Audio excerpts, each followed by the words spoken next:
কথা হচ্ছে যে মিথ্যা কথা যদি বারবার গুছিয়ে প্রতিবাদ ছাড়া যদি বারবার বলা হয় তাহলে কি মানুষ একটা যা রটে তার তো কিছু তো বটে। পরিকল্পিতভাবে সেই মিথ্যাটা ছড়ানো হচ্ছে এবং এখন তো দেখতে পাচ্ছেন যে আমরা যে আমাদের যারা অল্প হয়েছে, আমি নিজে পারি না, ফেসবুক হোয়াটসঅ্যাপ ইত্যাদি, মানে এটা যে একটা আন্তর্জাতিক ষড়যন্ত্র সারা পৃথিবী জুড়ে। দেখবেন ট্রাম্প জিতেছিল কিভাবে না, কালো মানুষদের বিরুদ্ধে বিদ্বেষ ছিল, বর্ণ বিদ্বেষ ছিল। আজকে সারা পৃথিবীতেই হচ্ছে হয় বর্ণ বিদ্বেষ আর না হলে ধর্ম বিদ্বেষ, মানে বিদ্বেষ ছড়িয়েই জয় না। এবং এই বিদ্বেষ ছড়ানোর কাজে পৃথিবীর সবচেয়ে বেশি প্রচার, সবচেয়ে শক্তিশালী প্রচার মাধ্যম ফেসবুক এবং হোয়াটসঅ্যাপ। ভারতের জনসংখ্যা কত? 138 কোটি। আর ফেসবুকের জনসংখ্যা কত জানেন? 245 কোটি হচ্ছে দর্শক এবং শ্রোতা ফেসবুক হোয়াটসঅ্যাপ। এবং এইটাকে হাতিয়ার করে আপনি ধরুন সভা ডাকবেন, সভায় আমরা কজন আছি? 50 জন আছে। নানা কাজ কর্ম ক্ষতি করে 50 জন লোক এসে আমরা বসে। ওরা যেটা আরম্ভ করেছে যে ওরা প্রত্যেকের হাতে মোবাইল আছে, লকডাউন পিরিয়ডে কোনো কাজ নেই। এর আগে আমি বলেছি 14 কোটি মানুষের কাজ চলে গেছে, কিন্তু ওই জিওর কানেকশন 100 কত টাকা দিলে আপনি সব দেখতে পাচ্ছেন, বাড়ি বসে বসে দেখছেন। আপনি বসে বসে দেখছেন যে দেখেছেন দিল্লির নিজামুদ্দিনে তবলিগ জামাতরা কিভাবে করোনা ছড়ালো। দেখুন এই সময় জমায় এই যখন পিলপিল করে মসজিদ থেকে লোক বেরোচ্ছে, আপনার সামনে কেউ বললে তো জবাব দেবে। ছবিতে পিলপিল করে দেখেছে, একজনও মাস্ক নেই, আর এই সময় জমায়। তো আমাকে একজন বলছিল আচ্ছা এই জমায়েত কবে হয়েছিল? মার্চ মাসের 13 থেকে 17।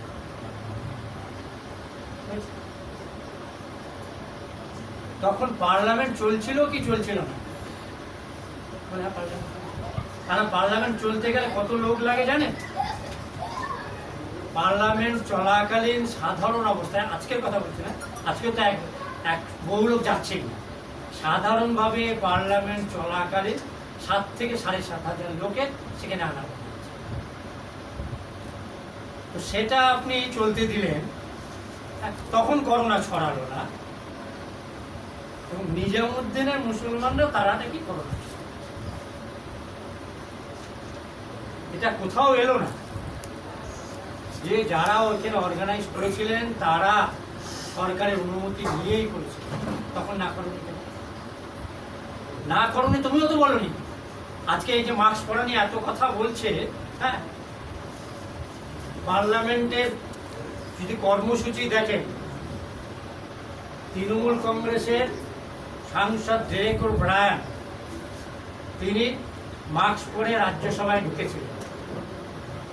রাজ্যসভায় বিজেপির এখন যিনি আমাদের উপরাষ্ট্রপতি, তাকে বলে এখানে নাটক করবেন না, বেরিয়ে যান, মিলিয়ে নেন। বলছি যে আমি তো অন ক্যামেরা বলছি, বলে সব নাটক এখানে করবেন না, মাস্ক খুলে আসুন আর নাহলে বেরিয়ে যান। তখন তো নিজামুদ্দিনের প্রোগ্রাম তার আগে চলছে। তো সেটা কি করে হবে? অর্থাৎ আপনি একটা টার্গেট করেছেন। এইবার সত্য মিথ্যা, অর্ধ সত্য মিথ্যার চেয়েও ভয়ানক। কদিন আগে আসানসোল পৌরসভা লেখা বড় বোর্ড, মানে ধরুন এইখান থেকে ওই পর্যন্ত তলায় হিন্দি ইংরেজি উর্দুতে লেখা আছে। ওই তলার অংশটা হোয়াটসঅ্যাপে দিয়ে বলতে গেছে, হ্যাঁ এখানে উর্দু রাজ্য হচ্ছে, বলে সেখানে গোলমাল পাঠিয়ে দিবে। পরদিন কাগজে এবং আমরা সবাই জানি যে কোনো পৌরসভায় যাবেন যে সবচেয়ে বড় আমাদের কলকাতা পৌরসভায় যেমন সবচেয়ে বড়ভাবে লেখা হচ্ছে কলকাতা পুরসভা, তার পাশে ছোট ইংরেজিতে হিন্দিতে উর্দুতে উপরটা পাচ্ছি। মানে আমাদের লড়তে হচ্ছে বাঞ্চ অফ লায়ার, একগুচ্ছ মিথ্যেবাদীদের বিরুদ্ধে। এবং যারা এখন দেখবেন খুব দেশপ্রেম নিয়ে করে, সব দেশপ্রেম নিয়ে বলছে। দেশপ্রেম নিরকম হচ্ছে 1942 সালে ভারত ছাড়ো আন্দোলনের সময় বিজেপির বাবা শ্যামাপ্রসাদ মুখোপাধ্যায় তিনি কোথায় ছিলেন?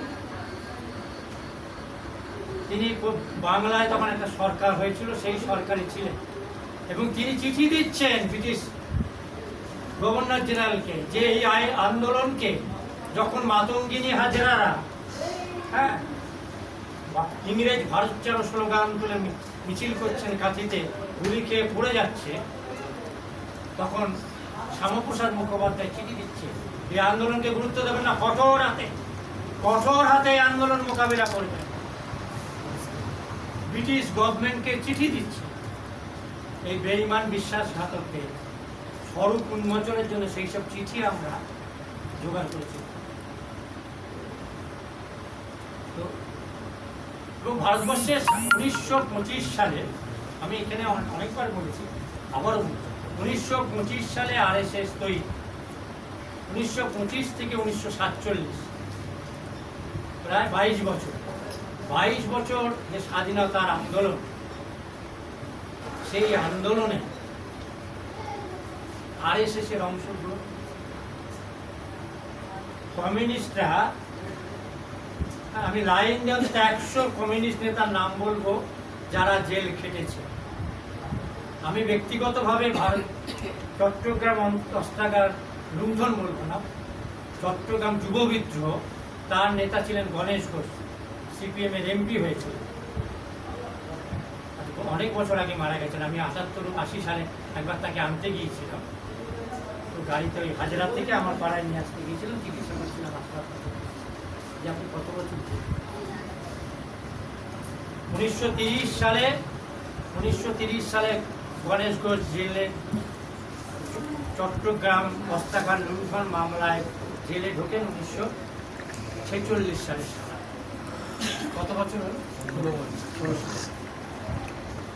আমি 16 বছর বাদ দিই, 6 বছর জেল খেটেছে এমন একজন বিজেপি সংঘ পরিবার নেতাকে দেখা, যারা ভারতবর্ষের ব্রিটিশ শাসনকে উৎখাত করার জন্য তারা লড়াই করেছে জেলে। উল্টে বলছে যে ওদের যে তাত্ত্বিক নেতা, তার দুটো বই আছে, বাঞ্চ অফ থটস আর we are our nationhood define.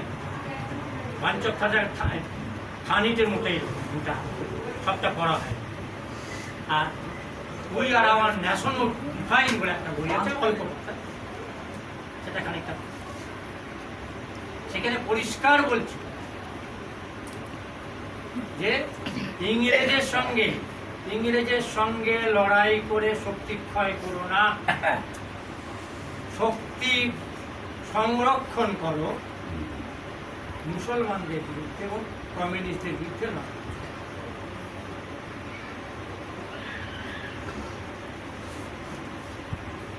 এবং ভারতবর্ষের যখন গণপরিষদে এই যে ওরা বলে না, কথায় কথায় বলে আমরা ইয়ে করি, নাগপুরে ওদের হেডকোয়ার্টারে আজ পর্যন্ত কোনোদিন ভারতবর্ষের স্বাধীনতার পতাকা তোলা হয়েছে কিনা,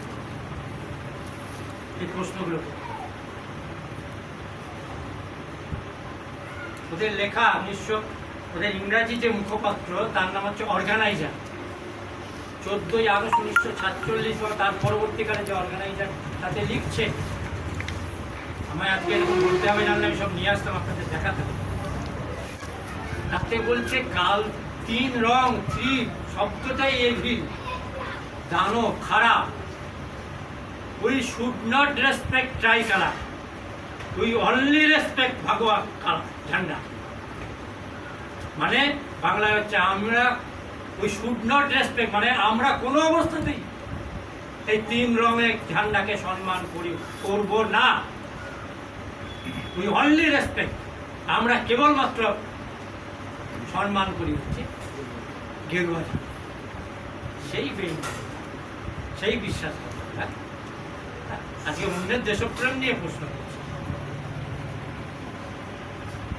আপনারা গান্ধী মূর্তির সামনে যাবেন, লর্ড মেয়ো নামে তো রাস্তাটা, লর্ড মেয়ো যে রাস্তাটা, লর্ড মেয়ো জানেন ভারতবর্ষের প্রথম স্বাধীনতা সংগ্রাম হচ্ছে 1857 সালে, যেটাকে ওরা কুৎসিতভাবে বলে সিপাহী বিদ্রোহ। আমরা যারা স্বাধীন চেতা মানুষ তারা বলি ভারতবর্ষের প্রথম স্বাধীনতা যুদ্ধ, স্বাধীনতা সংগ্রাম। এবং একইভাবে অনেক দূরে থেকে আপনাদের কারো পছন্দ হোক বা না হোক, আমরা মানবাধিকার কর্মীরা কোনো দলের শাখা নই, ফলে সত্যটা সত্য বলার সাহস আমাদের রাখতেই হয়। অনেক দূরে বসে লন্ডনে বসে কার্ল মার্কস বলেছিলেন 1857 সালে এই আন্দোলনকে বলেছেন প্রথম স্বাধীনতা, ভারতবর্ষের প্রথম স্বাধীনতা। সেই স্বাধীনতা যুদ্ধে, স্বাধীনতা সংগ্রামের নেতা কি ছিল? দ্বিতীয় বাহাদুর শাহ জাফর। সঙ্গে কে ছিলেন? তাতিয়া টুকি মুসলমান, নানা সাহেব মুসলমান, রানী লক্ষ্মীবাই মুসলমান, যা সবাই মিলে মিলিতভাবে ইংরেজ উৎখাত করার জন্য দ্বিতীয় বাহাদুর শাহকে একদম সামনের সারিতে। তার ফলে অসংখ্য পরবর্তীকালে যখন এই লড়াইটা একেবারে জেতে না, লড়াই ওদের কাছে বিশ্বাসঘাতকতা, ওদের শত্রু, ওদের যোগাযোগ, সৈন্য সংখ্যা সবের কারণে আমরা প্রথম স্বাধীনতা যুদ্ধে আমরা পরাজিত। অসংখ্য মানুষ, আপনি যদি যারা আন্দামানে গেছেন দেখবেন আন্দামানের যে তালিকা আছে সেই তালিকা থেকে অসংখ্য মুসলমানদের নাম। লর্ড মেয়ো আন্দামানে গিয়েছে, নামটা এখন মনে পড়ছে না, অত্যাচারী ইংরেজ ভাইসরয় আফ্রিদি বলে তার নাম, শের আলী আফ্রিদি।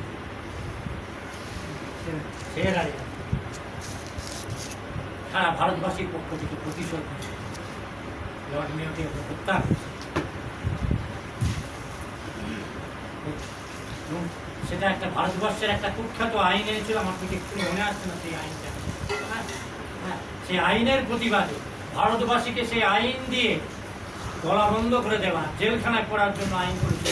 সেই আইনের প্রতিবাদে ওই দ্বীপান্তরে থাকা শের আলী আফ্রিদি তিনি লর্ড মেয়োকে হত্যা করে প্রতিবাদ জানিয়েছে যে তুমি ভারতবর্ষের মানুষের কণ্ঠরোধ করতে পারো না, আমি জেলখানায় থাকলেও আমি মৃত্যুকে আবাহন করে, মৃত্যুকে ডেকে এনে আমি তোমাকে আঘাত করে আমি ইংরেজ রাজকে বার্তা পাঠাতে চাইছি যে ভারতবাসীর স্বাধীনতাকামী মানুষ এটা। আরএসএসের একজনকে দেখা যে এইরকম একজন দেশপ্রেমী মানুষ ইংরেজের বিরুদ্ধে লড়েছে। আমাদের কাজ হচ্ছে, ওরা দেশপ্রেম কথা বলছে, মোদি দেখবেন একেবারে কথায় কথায় দেশপ্রেম বলছে। আমাদের এই ইতিহাসগুলোকে সামনে আনতে হবে যে দেখো এদের অতীত ইতিহাস। মহাত্মা গান্ধী থেকে আমরা পছন্দ হোক বা না হোক, মহাত্মা গান্ধী, জওয়াহরলাল নেহরু থেকে শুরু করে এদিকে আপনি অসংখ্য বঙ্কিম চ্যাটার্জি থেকে শুরু করে, গণেশ ঘোষ থেকে শুরু করে, সমস্ত, আমি আজকের কথা বলছি না, আমি 80 দশক পর্যন্ত যারা বাম আন্দোলনের নেতা ছিলেন তাদের অধিকাংশ মানুষ ছিলেন স্বাধীনতা আন্দোলন আসা। কংগ্রেসের তো লাইন দিয়ে মৌলানা আবুল কালাম আজাদ থেকে কেউ আমরা বলি 1942 সালে ভারত ছাড়ো আন্দোলনের সময় কংগ্রেসের প্রেসিডেন্ট কে ছিল জানেন? বলি আমরা কেউ? অত বড় আন্দোলন বলি, সে আন্দোলনের নেতা কে ছিল জানেন? বলি মৌলানা আবুল কালাম আজাদ। তাই তো মুসলমানদের বিরুদ্ধে রাগ, ইংরেজ ভারত ছাড়ো, এই যে কংগ্রেসের ডাক সারা ভারতবাসীর ডাক, তার নেতা ছিলেন মৌলানা আবুল কালাম আজাদ। তাই তো বিজেপি, RSS, মোদী, অমিত শাহ, দিলীপ ঘোষ, মুকুল রায়দের রাগ হচ্ছে, বেঈমানদের রাগ হচ্ছে, বিশ্বাসঘাতকদের রাগ হচ্ছে যে মুসলমানদের বিরুদ্ধে 42-এর 42 মুভমেন্টের নেতা হচ্ছেন মৌলানা আবুল কালাম আজাদ। তিনি কংগ্রেসের প্রেসিডেন্ট হিসেবে সামনে দাঁড়িয়ে ইংরেজ ভারত ছাড়ো করেঙ্গে করেঙ্গে, এই যে স্লোগান, সেই স্লোগান ওদের একজন নেতা বলুন তো, গান্ধীজি। আপনাদের পছন্দ হোক বা না হোক, জেলে থাকাকালীন গান্ধীজি স্ত্রী মারা যায়, কস্তুরবা গান্ধী, জানেন, শুনে চমকে গেল। ওটা গান্ধীজি এবং তার সহকর্মীদের যখন অ্যারেস্ট করে, জেলে থাকাকালীন কস্তুরবা গান্ধীজির সবচেয়ে কাছের শিষ্য এবং তার ব্যক্তিগত পরামর্শদাতা এবং সহকর্মী মনমোহন দেশাই, তিনি জেলে থাকতেন। ওরা দেখা মুকুল রায়রা বলুক না, দিলীপ ঘোষা বলুক না, তাদের একজন নেতা জেলখানায়। আজকে স্বাধীনতা সংগ্রামীদের সঙ্গে বেঈমানদের, ভারতীয় সভ্যতার সঙ্গে অসভ্য বর্বরদের, সংবিধানের সঙ্গে সংবিধান ধ্বংসকারীদের এই লড়াই। এই লড়াইটা হিন্দু মুসলমানের লড়াই নয়। আমি, আপনারা তো নাম জানেন যে অমর্ত্য সেন, সবাই জানেন। অমর্ত্য সেনের দাদু তিনি হিন্দু ধর্মের স্কলার ছিলেন, মানে পণ্ডিত লোক ছিলেন। তিনি একটা লেখা, বিখ্যাত লেখা, হিন্দু মুসলমানের সম্মিলিত চর্চা, হিন্দু মুসলমানের যৌথ সাধনা, এবং সেখানে দেখাচ্ছেন তিনি হিন্দু ধর্মের মানুষ, হিন্দু ধর্মের এক্সপার্ট, তার একটা বই, বিখ্যাত বই আছে হিন্দু ধর্ম। তো সেখানে দেখাচ্ছে যে মহাভারত কি বলছে, উপনিষদ কি বলছে। এরা হিন্দু ধর্মের কথা বলেছে, আমি উপনিষদ থেকে, হিন্দু ধর্মের মূল ধর্মগ্রন্থ হচ্ছে উপনিষদ, বা ওরা রামায়ণ মহাভারত বলে। আমি মহাভারত থেকে ক্ষিতিমোহন সেন, মানে অমর্ত্য সেনের দাদু ক্ষিতিমোহন সেন, তিনি মহাভারত থেকে দেখাচ্ছেন। এবং এই বইটা বিশ্বভারতী বইটা বার করেছে। আমরা আমাদের এই মোদীদের সমালোচক এই ধরনের হতচ্ছাড়া লোকজন, বিশ্বভারতী বিশ্ববিদ্যালয় তারা এই বইটা সিরিজে বার করেছে। তাতে একটা লেখা হচ্ছে হিন্দু মুসলমানের যুক্ত সাধনা। সেখানে আমি আপনাকে একটা জায়গা খালি পড়ে